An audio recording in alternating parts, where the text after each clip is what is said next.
BTB Kicks here, and these are the top 5 shoes that all sneaker restorers should stay away from at all costs. Before we get into the video, like, comment, subscribe, and here we go. First shoe on the list, we have the Amiri M1s, and I will say off the bat, I don't have every single shoe that I'm listing off available for me to show you all, but the main reason why I say stay away from these shoes is because of this, or at least the ones that have like the cream with the colored underlay. Like, I don't even know how to explain that, but like, for example, you can kind of see in this stitching, like it's like brown underneath the white.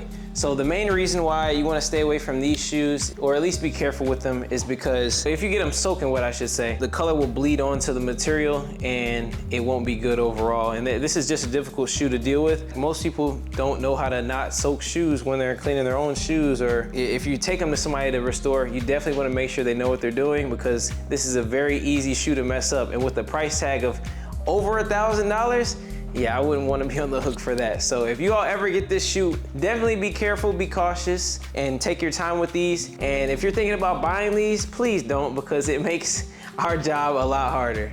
Number 4 on the list is any Jordan shoe that has a UNC colorway or a Lightning colorway, such as UNC 1s, UNC 4s, UNC 5s, even the Travis Scott 4s, Lightning 4s, and the soon to be released Tokyo 5s. Anytime you clean those or even get those wet, you have the potential of losing a lot of the color. Even in some cases, I've seen people who take good care of their UNC shoes or what have you, and the color still fades. So they just never look too good over time just because they made the shoe so delicate. Those are shoes I would definitely stay away from if you plan on buying them, because they won't look good for too long. The risk of messing them up is just too high. But also, when you're cleaning them, you want to make sure you take them to a restorer who knows what they're doing, just to make sure that they don't even get further messed up. And then also the hassle of actually trying to restore these shoes, especially like a pair of Lightnings that have been completely bled out. You will literally have to color match the dye. Color matching dyes is crazy. That's not something that I would typically dabble in. I mean, if you're up for the challenge, go for it, but most cases,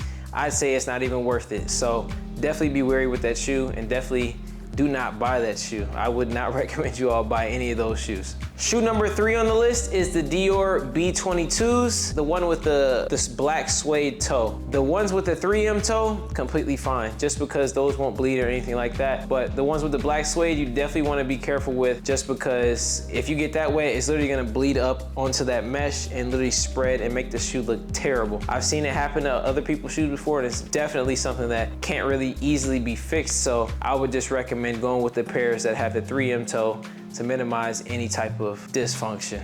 Moving on to number 2, we're moving into the sneakers that are more in dangerous territory, and we're getting into the pairs that I don't even really take as often into my shop. And some of these shoes I might not even take at all. To start things off at number 2, it is a pair of Burberry sneakers. It's like the ones with the strap, and they have the white mesh on the toe and like a black suede or a dark suede on like around the toe cap. That shoe, good Lord. Like I've maybe done a few of those, and then they never really come back. And then also, no matter how careful you are, you pretty much, like it just bleeds. It's just, the only way to clean them is just I don't even know, like honestly, like that's one of the most difficult shoes I've ever had to deal with. And because of that, I don't take any more Burberry shoes of that specific colorway in my shop anymore. Too risky of a shoe to clean, and most customers who get it back are never really happy, because even if I clean it, it's just gonna bleed and then it's gonna look dirty again. No matter how careful I am,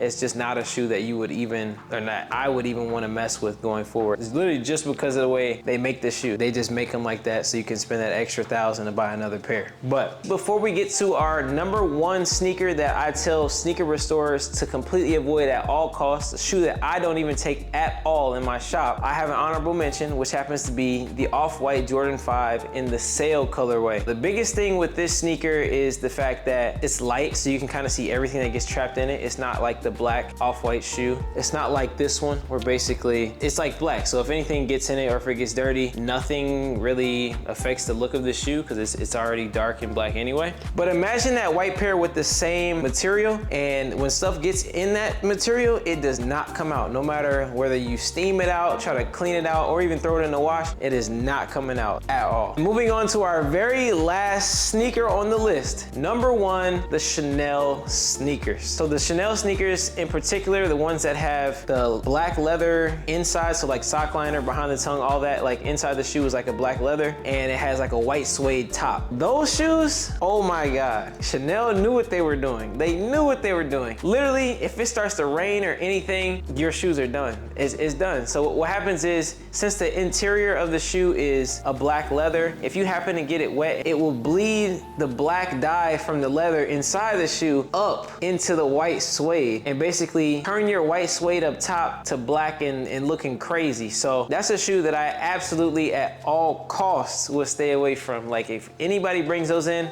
it's an instant no. I tell them, I explain to them that the way they make these shoes, they're uncleanable. They're literally uncleanable. No, I can't use really any water on them without them bleeding from the bottom to coming up to bleed on the white. And it's not even anything I can really mask either, because it's literally black on white. And it's unfortunate because that shoe is probably at least $1,500 retail. If you get them dirty, it's pretty much over. So that's my top 5 shoes that every sneaker restorer should avoid at all costs. Please heed my warnings. I'm trying to tell y'all from years and years of experience dealing with these shoes, seeing them every day, these are not ones to play with. But hope you all enjoy the video. Like, comment, and subscribe for more videos down the line. And I will see you all in the next one.